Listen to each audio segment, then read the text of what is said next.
¿Cómo están? Muy buenos días. Continuamos aquí con esta tercera sesión acerca del servicio. Han sido días lluviosos en Bogotá, no sé de dónde usted nos esté viendo, pero por aquí está haciendo un poco de frío. Continuamos acerca con un tema bien interesante, cuando ya hemos definido un poco la teología del servicio, algunas razones del servicio, ¿sí? A modo introductorio, que es lo que hemos estado viendo. Ahora es importante que pasemos a definir algo, y es que, ¿cómo desarrollo el servicio? Y hay algo que son métodos y principios. ¿Qué es un método? El método es un procedimiento que se sigue de manera consecutiva, pero que es un principio. Los principios entendamos que son verdades que sirven como base para saber cómo actuar frente a situaciones determinadas. Por eso es que cuando usted y yo servimos a Dios de manera maravillosa, debemos comprender que el servicio nunca puede estar por encima del método. El principio es fundamental. Los métodos cambian, los principios no cambian. Los métodos pueden ser negociables, los principios son innegociables. Usted no puede cambiar sus principios. Los métodos los puede cambiar, los principios no los podemos cambiar. El gran problema es que hoy en día hemos cambiado los principios y hemos ministrado de manera que no es la forma como Dios quiere. Y eso ha generado cansancio y carga emocional en muchos de nosotros. ¿Por qué? Porque nuestros métodos los hemos querido hacer como norma de fe y hemos variado los principios. Y el resultado es un resultado que genera una generación de cristianos cansada, quemada, cargada, sin pasión. Déjeme contarle algo. No sé qué tan bueno es con la filosofía, pero en la filosofía griega hay una leyenda de un hombre llamado Sísifo. Y Sísifo fue un personaje de la mitología griega que, según la mitología, fue el que fundó el reino de Corinto. ¿Sí? Sísifo era demasiado astuto y engañaba a los dioses. Era un hombre de ambiciones, le gustaba el dinero y hacía lo que fuera para conseguir el engaño. La leyenda cuenta que un día Sísifo fue testigo de un secuestro. Una ninfa fue secuestrada por el dios Zeus. Así que Sísifo decide guardar silencio frente al hecho, pero cuando Zeus se entera, ¿sí?, de lo que había sucedido, habla con Hades. Y dice, bueno, vamos a hacerle una trampa a Sísifo. Estando allí organizaron una trampa, hicieron una encerrona y cogieron a Sísifo. Y deciden imponer un castigo a Sísifo. Dicho castigo consistía en subir una pesada piedra por la ladera de una montaña empinada.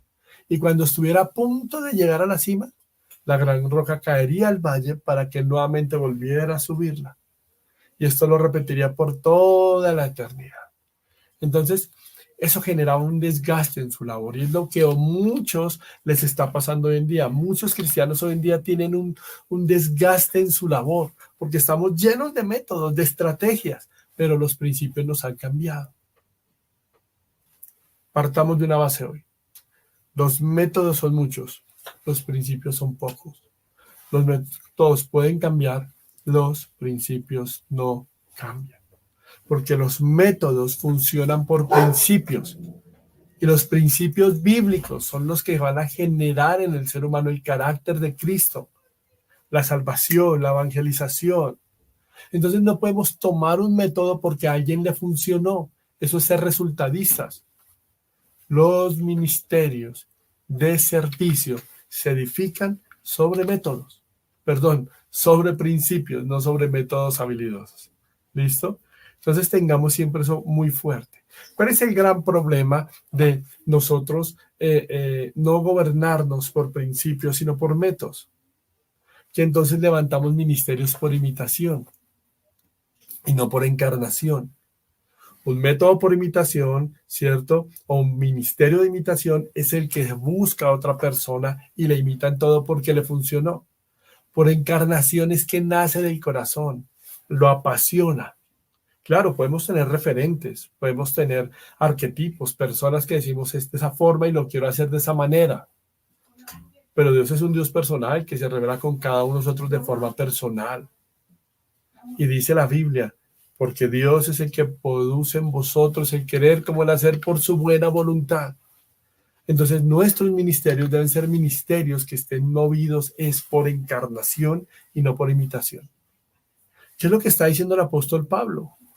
Pues más Pablo muestra la obra divina y en la santificación del creyente. Y Pablo desarrolla 5 aspectos esenciales acerca de Dios: su persona, su poder, su presencia, su propósito y su buena voluntad. Y eso es lo que nos va a motivar a nosotros. Bueno, hay un Dios que desarrolla un carácter en nosotros, que manifiesta su gloria, que tiene un propósito y que nos encamina. Por eso cuando el apóstol Pablo habla en el texto que leímos, Dios es el que produce, energeo, es la palabra griega. Es un verbo, energeo. Dios da a sus hijos que la energía para obedecer y servirle. En los métodos o en el ministerio que entiende que es por encarnación y no por imitación, que entiende que el principio está por encima del método, comprende entonces que Dios nos capacita, energeo, para hacer las cosas. Y esa es nuestra motivación. Y eso desarrolla el propósito del servicio. Es el que quiere el querer como el hacer. Y la expresión querer que usa el apóstol Pablo es la palabra telo, griego. El querer viene de telo. ¿Y a qué se refiere? A una elección cuidadosa, algo que tiene un fin determinado, no un simple deseo emocional, no un simple capricho. Es lo que tiene en mente el salmista cuando dice: inclina mi corazón a tus testimonios. Ese hacer es una palabra conjunta, teleo y energo, energía, decidir y desear. Entonces Dios nos capacita, nos suministra poder para obedecerle, para hacer las cosas conforme a su voluntad. El ministerio tiene lugar cuando los recursos divinos satisfacen las necesidades humanas por medio de canales amorosos para la gloria de Dios. Warren Wiersbe da esta definición de servicio.